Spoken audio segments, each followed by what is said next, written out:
बिस्मिल्लाहिर्रहमानिर्रहीम। Welcome back to FX gold predictions. आज gold ने ऑलमोस्ट 4170 के लेवल को टच कर लिया है। क्या गोल्ड इस लेवल्स को ब्रेक करता हुआ ऊपर की तरफ बढ़ जाएगा? क्या गोल्ड को हर डिप से बाय की तरफ देखना है?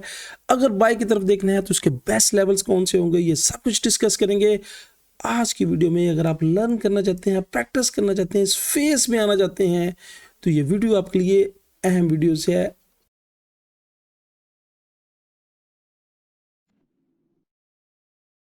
वीडियो में आगे बढ़ने से पहले डेली हम अपने व्हाट्सएप प्रीमियर ग्रुप की रिपोर्ट जो करंटली होती है वो डिस्कस करते हैं। अल्हम्दुलिल्लाह कल भी हमारे प्रीमियर ग्रुप ने भरपूर मार्केट से एंजॉय किया। आज भी जो बाय के जोन दिए थे 21 से 26 से 29, मगर मार्केट इसको टच ही नहीं किया। उसके बाद दूसरा बाय का जोन ये वाला था, मगर मार्केट को ऊपर जाने की जल्दी थी और उसने ऊपर जाते ऊपर पहुंच गई। इस वक्त जो मार्केट की करंट सिचुएशन है 69 से 72 का एरिया जो हमने रेजिस्टेंस का एरिया दिया है, छोटा सा M3 का एरिया, और यहाँ से ऑलमोस्ट 40 पिप्स मार्केट ड्रॉप हो चुकी है। चूँकि देखें ये वीडियो जो बनाते हैं H1 के टाइम फ्रेम के हिसाब से।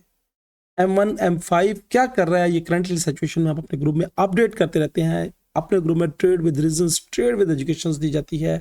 और यहाँ पे अगर आप प्रीमियर ग्रुप में शामिल होना चाहते हैं तो इस व्हाट्सएप नंबर पे जाके मेरी टीम के साथ रब्ता करें कि कैसे इस व्हाट्सएप ग्रुप का हिस्सा बन सकते हैं।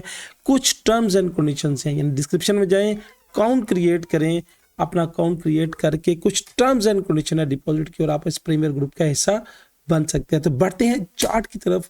चार्ट में बढ़ने से पहले देखते हैं कि फंडामेंटली तो गोल्ड के ऊपर जाने की वजह क्या है। तो फेड का ट्रेड एक इम्पैक्ट कर रहा है जो गोल्ड को मजीद बूस्ट कर रहा है। सेंट्रल बैंक्स, मैंने पहले भी डिस्कस किया, मुख्तलिफ मुल्क के जो सेंट्रल बैंक्स हैं वो बाय ही की तरफ देख रहे हैं। और उसके बाद डॉलर का जो है वो क्रैकिंग अंडर प्रेशर होना, ये तमाम फैक्टर्स गोल्ड को ऊपर जाने में मजबूर कर रहे हैं। तो सबसे पहले न्यूज़ को देखते हैं, आज की न्यूज़ का टाइम क्या है।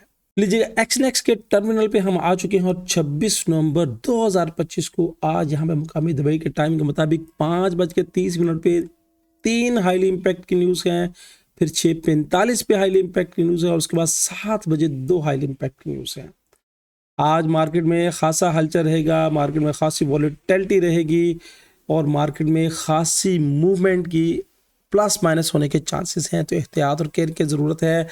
हमें ये न्यूज़ कुछ नहीं कहती। अगर आपके पास जोन्स क्लियर हैं, अगर आपके पास स्टेशंस क्लियर हैं तो ये न्यूज़ कुछ नहीं कहती। तो बढ़ते हैं चार्ट की तरफ कि आज का चार्ट हमें क्या कह रहा है। लीजिएगा डेली की चार्ट टाइम फ्रेम में हम आ चुके हैं और हमारा फ्यूचर्स कलर्स की फोरकास्ट करने वाला जो इंडिकेटर है, यहाँ पे देखिएगा ये स्क्वीज होकर आपस में मिला और उसके बाद ये बिल्कुल उसने बारीक सी डंडी बना दी। यानी यहाँ पे ये, इसको गौर कीजिएगा, ये वाला, यानी ये अभी डायरेक्शंस तो शो करा रहा है बाय की तरफ, यानी स्पैन ए और स्पैन बी आपस में मिला है। उसके बाद स्पैन बी ने फिर ऊपर की तरफ रुख इख्तियार कर दिया है। यहाँ पे प्राइस जो देखिएगा कि इस सॉलिड कलर से, यानी ये जो सॉलिड करता है डेली का टाइम फ्रेम है, कैंडल ने भरपूर ऊपर क्लोजिंग की है और उसके बाद प्राइस ऊपर की तरफ बढ़ने की कोशिश कर रही है। अब जो सेल है वो रिट्रेसमेंट की है, यानी सेल शॉर्ट टर्म्स के वाले से अगर मेरी पूछे तो मैं तो हर डिप से गोल्ड में बायर्स हूँ, हर डिप पे गोल्ड में बायर्स हूँ। अब क्या करें, इसके लिए H1 के टाइम फ्रेम पे हम शिफ्ट होंगे और H1 के टाइम फ्रेम में हम देखेंगे कि मार्केट की मूव्स क्या। देखिए 69 से हमने पेन पॉइंट एंट्री कराई और 69 से जिन्होंने सेल की है ऑलमोस्ट 60 पिप्स मार्केट उनको दे चुकी है। ये M3 की एंट्री है और M3 का जोन्स क्या दे, 60 पिप्स तो चल चुके हैं। अब यहाँ पे अगर H1 के टाइम फ्रेम में हम देखें तो H1 के टाइम फ्रेम पे यहाँ पे 9 और 26 पिलर्स की लाइन के एक दूसरे के यहाँ पे क्रॉस ओवर करता और क्रॉस ओवर करने के बाद प्राइस डायरेक्टली ऊपर की तरफ बढ़ रही है। प्राइस नीचे आई, कल भी आकर उसने यहाँ से टच किया और टच करने के बाद ऊपर, और हमने हर डिप से कल बाय ही उठाई थी, हर डिप से कल बाय उठाई थी। और यहाँ पे फ्यूचर्स कलर्स में देखेंगे तो फ्यूचर्स कलर्स में स्पैन ए जो है ऊपर की तरफ और स्पैन बी भी ऊपर की तरफ बढ़ रहा है। अब प्राइस की रिट्रेसमेंट क्या लेवल्स है, क्या होगा, इसके लिए मैंने बेस्ट जोन्स डिज़ाइन करके रखे हुए हैं आपके लिए कि आपने एंट्री लेवल्स कैसे लेना है। अब ये जो जोन था, जो रेजिस्टेंस का जोन था, अब ये एक सपोर्टिंग जोन बन सकता है। जो रेजिस्टेंस का जोन था अब वो एक सपोर्टिंग जोन बन जाएगा, यानी प्राइस जब यहाँ पर रेजिस्ट करके मतलब नीचे गई, फिर नीचे गई, फिर नीचे गई, फिर नीचे गई, यानी एक जोन ने कल अगर आप गौर कीजिएगा 1 2 3 4 मरतबा हमें इस जोन ने रिस्पेक्ट दी है। तो आज का जो टर्निंग जोन है, गौर कीजिएगा, आज का मेरा टर्निंग जोन ये है, क्योंकि यहाँ पे अगर मैं स्ट्रक्चरल बेस पे ड्रा करूँ तो ये हाई, ये लो, और उसके बाद मार्केट ने यहाँ पे देखेगा कि कैंडल ऊपर क्लोज कर गई है, जिसकी वजह से स्ट्रक्चरल बेस पे मेरा टर्निंग पॉइंट 4109 है। अगर प्राइस 4109 से नीचे कैंडल भरपूर ये इस तरह सॉलिड बॉडी के साथ क्लोज करे तो मैं फिर सेल की तरफ देखूंगा, वरना कम से कम जब तक H1 बाय में है मैं बाय की तरफ देखूंगा। अब जो टॉप से आप कहेंगे कि सर आपने तो टॉप से भी यहाँ से सेल कराई है 69 से, तो ये सेल इनकाउंटर सेल है। इनकाउंटर सेल से मुराद है 50 60 80 पिप्स कलेक्ट करें और उसके बाद ब्रेक इवन करके छोड़ दें, चूंकि मार्केट जब ऊपर जाती है तो ऊपर जाने के बाद उसने रोटेसमेंट भी करनी होती है, तो ये रोटेसमेंट की सेल है। अब ऊपर के जो मेरे पास टारगेट हैं, चूंकि इसने ब्रेक कर दी है, तो ऊपर का जो टारगेट है, पहला टारगेट है 4187, ये बात ज़हन में रख लीजिएगा। प्राइस नीचे आए, रिटेस्ट करे, उसके बाद फिर 4211 का टारगेट है। तो क्या प्राइस आज 4211 के लेवल को टच कर पाएगी?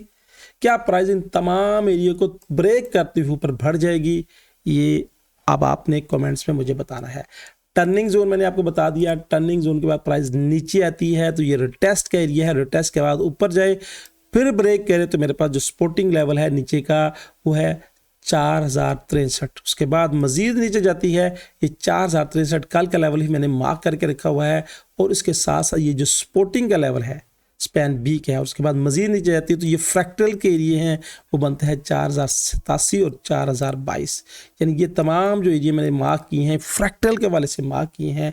अगर आपको फ्रैक्टल पे भी बूर है, फ्रैक्टल पे भी ग्रिप है, तो यहाँ से भी आप बहुत कुछ खातर का फ़ायदा उठा सकते हैं। अब ये देखिएगा कि यहाँ पे बना था 1 फ्रैक्टल, 2 फ्रैक्टल, 3 फ्रैक्टल, 4 फ्रैक्टल, यानी ये यहाँ पे जब इतने ज़्यादा फ्रैक्टल बन जाएँ तो मार्केट ने इनको ब्रेक करने के लिए जाना होता है, और प्राइस मोस्ट प्रोबेबली देखे ब्रेक करके ऊपर की तरफ गई है।